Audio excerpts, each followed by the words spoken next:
நாலாம் நாளாம் திருநாளாம் நம்பிக்கும் நம்பிக்கும் மனநாளாம். நம்ம இன்னைக்கு ஒரு கல்யாண கதையை தான் பார்க்க போறோம். அதுதான் மீனாட்சி அம்மன் திருக்கல்யாணம். கதைக்குள்ள போலாமா? பல வருடங்களுக்கு முன்பு மதுரையை மலையத்துவச்ச பாண்டியன் என்ற ராஜாவும் காஞ்சனமாலை ராணியும் ஆட்சி செய்தனர்.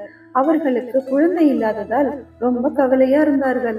அப்போ என்ன செய்தார்கள் தெரியுமா? கடவுளை வேண்டி பெரிய யாகம் செய்தார்கள். அந்த யாகத்திலிருந்து ஒரு அழகான குழந்தை தோன்றினாள். அவள்தான் மீனாட்சி அம்மன். அவள் சாதாரண குழந்தை இல்ல, மிகவும் தைரியமானவள், வீரமானவள். சின்ன வயசிலிருந்தே வாழ், சண்டை, போர் எல்லாம் கற்றுக்கொண்டாள். பிறகு மதுரையின் அரசியாகவும் முடிசூட்டப்பட்டாள். என் நாட்டை நானே பாதுகாப்பேன் என்று வீரமாக ஆட்சி செய்தாள். உலகம் முழுக்க பயணம் செய்து வெற்றி பெற வேண்டும் என்று கிளம்பினாள். அப்படியே போய்கொண்டிருந்த போது இமயமலையில் யாரை பார்த்தால் தெரியுமா? பார்த்தவுடனே மீனாட்சி அம்மனின் மனசு மாறிவிட்டது. அவர்தான் சிவபெருமான்.